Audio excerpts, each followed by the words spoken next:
This is the Normal Nerds Podcast, where two very normal dudes talk about very nerdy stuff. And what else do you feel like talking about? I'm your host, Maxwell Cercia. And I'm your host who knows when a boss battle is out of his league, Davis Bates. This episode is us catching up on Wizards of the Coast drama. So sit back, relax, and welcome to the Normal Nerds Podcast.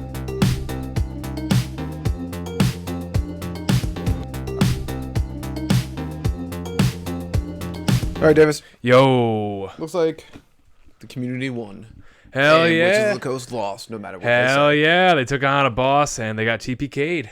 Was not good for them. Yep.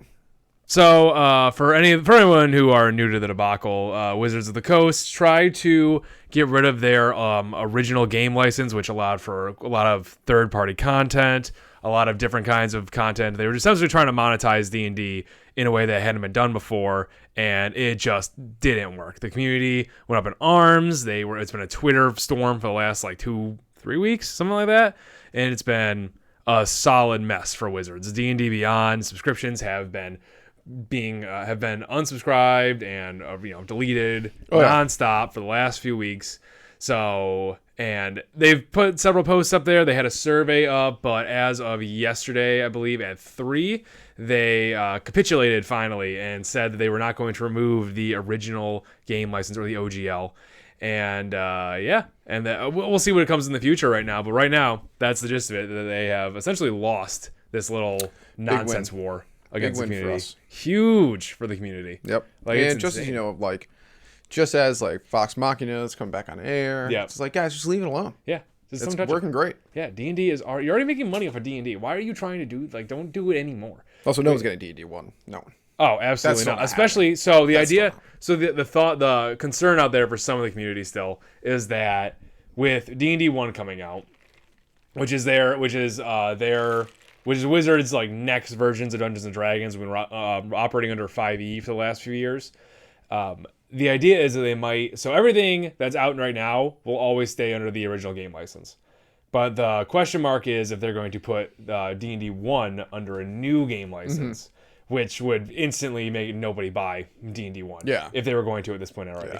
Because Wizards took a hit. But what I want to talk about real fast is that I think you have it. So Wizards, there's other videos you can go watch it to catch up on all this. But essentially, Wizards, after seeing the storm, was like, well, we don't want to get rid of our new idea for the OGL, but we're going to put out a survey and see what the community and the fans think and how we can make it better. And they posted those survey results along with their "We're sorry" post the other day. Yeah, pretty much they announced, they're going to leave it, but they posted the survey results. 89% are dissatisfied with deauthorizing OGL 1.0A, which is the current one. Yep. First of all, to those 11%, what are you doing? Yeah, I don't know who you guys are. Yeah. So 89 is a very high percentage. Paid plants. Yeah. That's what they are. Yeah. They're plants. Honestly. Honestly, probably some of them were Probably. Wizards of the nonsense. Coast, yeah. The boss is do this. And then 88% do not want to publish content under 1.2, which was the one they were like, oh, we weren't actually going to do that. Yeah. It was the one they were going to do, which is very high numbers. Yeah, that's huge. That's the majority of the community. Yeah. So if anything, it's the other ones are the milady nerds who are the contrarians of the world who are just guys, nerds. maybe see it from Wizard's side of the view. It's no. I will not. And then there were 62% are satisfied with adding the SRD to Creative Commons, and those dissatisfied want more in this Creative Commons.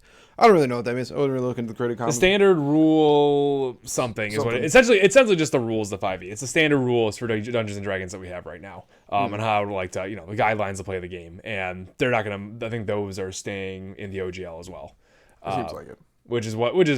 I didn't know that was a big debate right there, but yeah, that's what. So essentially, what the survey came back with was that the community hated the idea that Wizards put forward, and Wizards I think they were hoping that this survey would just give them enough wiggle room to do stuff, or maybe not enough people would do it, and then I just think the entire community just slammed on it. And it's nah, don't do what this. Did you do? That was the annoying thing. The whole thing was that they were it was a huge disaster when it came out. They're like, oh fuck, and it's instead of being like, all right, it's not going to work. They just kept trying to make it like, okay, but what if we do this to it? But what if we do that to that? And it's like, you know what we want. Yes. You know what we want. Very, very clear. And the survey, I think, was just like their last ditch effort there to like, maybe if there's not enough, maybe if we like the numbers to like just work out so we can still do this. Yeah. And it just did it. It did it. The community crushed it. I remember reading that they had a section on the survey that said like, it was pretty much just like a free comment section. I would pay money to read those. Oh, where people could put like a free comment? I would love to see what the comments were on that. Funny. Oh my god, those had to be brutal.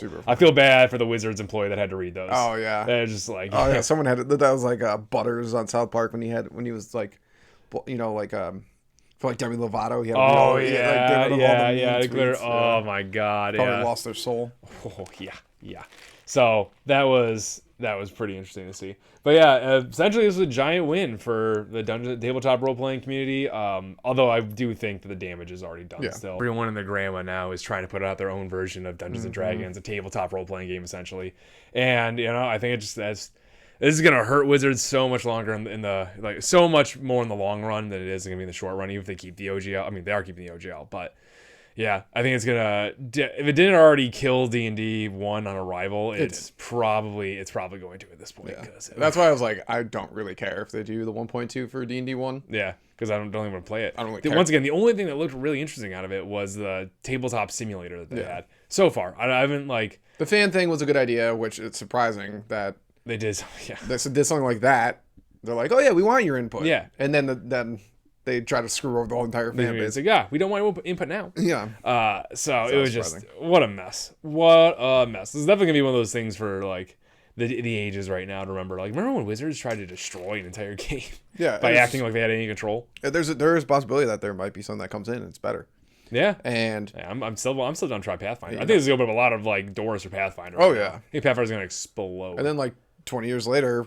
You could literally be like, you remember like how Dungeons and Dragons, like, yeah, they, it'd be like someone like talking about it. It's like, oh yeah, they kind of started the whole TT, they kind of fell off after that whole debacle and like Pathfinder and others, and like it could be like, like that. It definitely could be like that. People are really interested in other stuff right now. It's like, oh yeah, D&D, that old tabletop RPG, yeah, it could, yeah, it definitely could. It'd be interesting to see, so.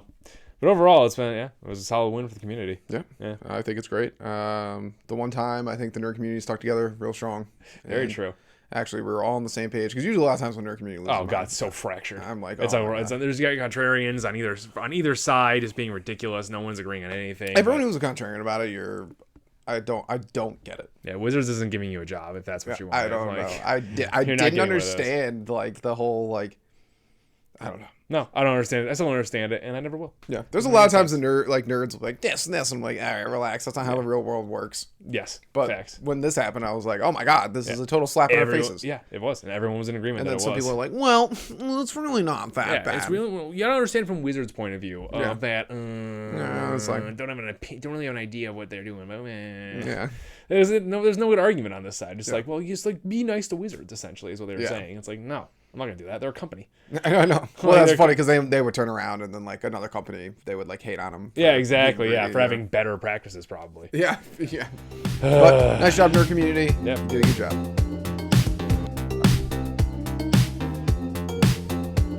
Thank you, Normal Nerd Nation, for listening and maybe even watching another podcast episode. Make sure you follow us on Twitter, Reddit, YouTube, and Instagram. Davis is always posting hilarious memes on there. Also, like and subscribe while you're at it, and leave a rating if you have some time. It helps people find the show.